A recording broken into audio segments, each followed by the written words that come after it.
See the fourth one. The ratio of the sums of m and n terms of an AP is m square is to n square. Show that the ratio of the mth term and the nth term is this one, correct? Quite simple. So what we do in this one, the fourth question. See, sum of m and n terms is m square and n square, correct? So Sm is to Sn is m square is to n square, right? So Sm is what? M by 2 into 2a plus m minus 1 into d by n by 2 into 2a plus n minus 1 into d. This is m square divided by n square, correct? Now what we have is that 2 and 2 cancels out, m and m cancels out, n and n cancels out, correct? So we have 2a plus m minus 1 into d by 2a plus n minus 1 into d is equal to m is to n, right? This is what we have now. Now they're asking you show that the ratio of the mth term and the nth term, isn't it? For that what we do, you can write a in terms of d or d in terms of a, any one of it. Now for that, first thing is cross multiply. See, if you cross multiply, you'll get 2an, correct? First one, plus m minus 1 into d into n, correct? This is equal to 2am plus n minus 1 into d into m, correct? The first part, 2an plus m and d minus nd, correct? Just you're opening the bracket and multiplying, is equal to next 2am plus m and d minus m into d. M and d cancels out. So what do we end up with? We end up with 2an minus nd is equal to 2am minus md, right? So take the 2a term on the left side and take the nd to the right side. So you'll have 2an minus 2am is equal to nd minus md. See, we can take common now, isn't it? We can take common and we can simplify. Now, since we are taking common, 2a we can take common and d we can take common, correct? 2a into n minus m, d into n minus m, correct? N minus m cancels. So what do we get? 2a is equal to d. Now, this particular relation, it's a quite an important relation. Call it as 1. Fair enough? Now, what we have? Mth term and the nth term, correct? So, am is to an. This is a plus m minus 1 into d, a plus n minus 1 into d, correct? So, a plus m minus 1 into 2a by a plus n minus 1 into 2a, correct? Simplify. A plus, what do we have? 2ma minus 2a, a plus 2na minus 2a, which basically ends up with 2ma minus a by 2na minus a. Now, we can take a common in the numerator and denominator, isn't it? So, what do we get? A into 2m minus 1 by a into 2n minus 1. A cancels out. So, what's the final answer? Am is to am is equal to 2m minus 1 by 2n minus 1. This is what we are trying to prove. Correct? This is what we are trying to prove. So this is the answer, or this is how we are going to prove the fourth one. Now let's do the fifth question. See the fifth one?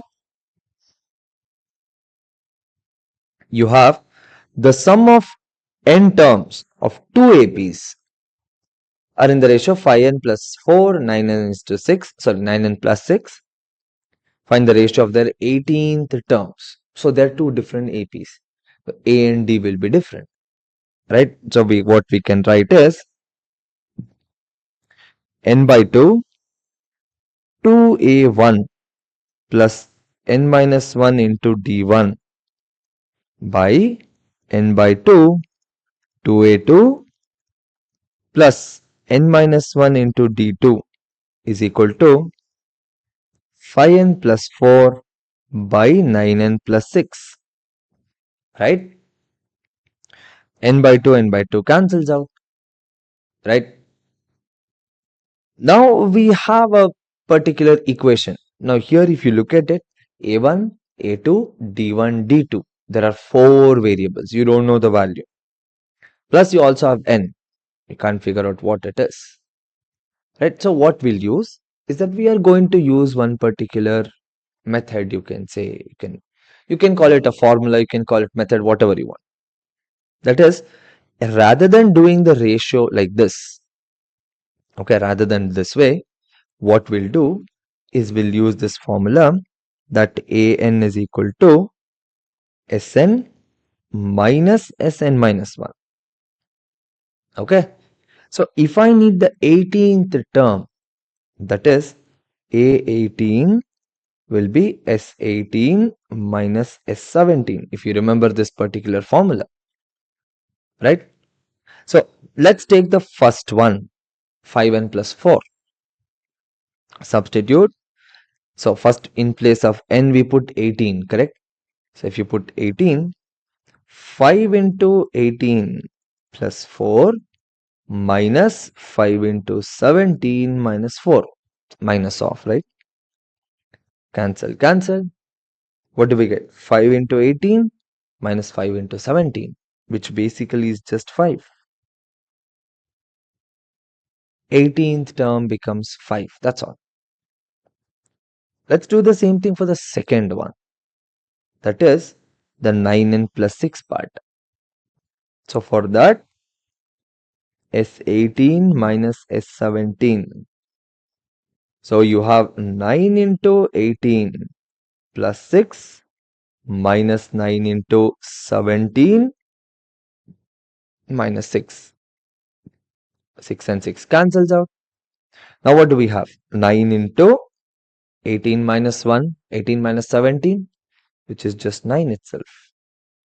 So in the first sequence, we have 5 to be the 18th term. In the second sequence, we have 9 to be the 18th term. Guys, what is the question? The ratio of their 18th terms, isn't it? So the ratio becomes what? 5 is to 9. So answer becomes 5 is to 9. That's very, very simple, very direct. Now, why I did not do the first method, taking the ratio method, is because you can solve it. It's just that you won't be able to do it. But generally, we take the easier path, correct?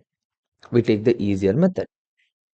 Now, the first method is going to be quite long and there are a lot of variables. It's not a very optimal method of solving. So remember one thing, not every ratio problem has to be solved in this particular method. This is not the right method. Okay. So you can use this one and you guys can solve also. This is also possible. Fair enough. Now let's do the sixth problem, the next one. See the sixth problem. A man starts repaying a loan as first installment of 100. If he increases the installment of every 5 rupees every month, what amount will he pay in the 30th installment? Very simple. See, he's starting with A as 100, right? And D is 5 rupees. N is equal to 30, 30th installment, right? So what they're asking is S30. S30 is how much? Isn't it? So S30 is going to be 30 by 2 into 2 into A, 100. 2A plus N minus 1 into D. This is the formula. Very simple, very direct, isn't it? So 15 into 200 plus 29 into 5. 15 into 200 plus 29 into 5. So 45, 145. Or 15 into 345. Correct? So the answer will be 5175. So this is the final answer. Or you can say the amount. Therefore, the amount is 5175 rupees. This is what he is going to pay at the end of 30th installment. Clear? See, these are certain basic problems what you have already learned, like you have solved these kind of problems, right? It's a recap.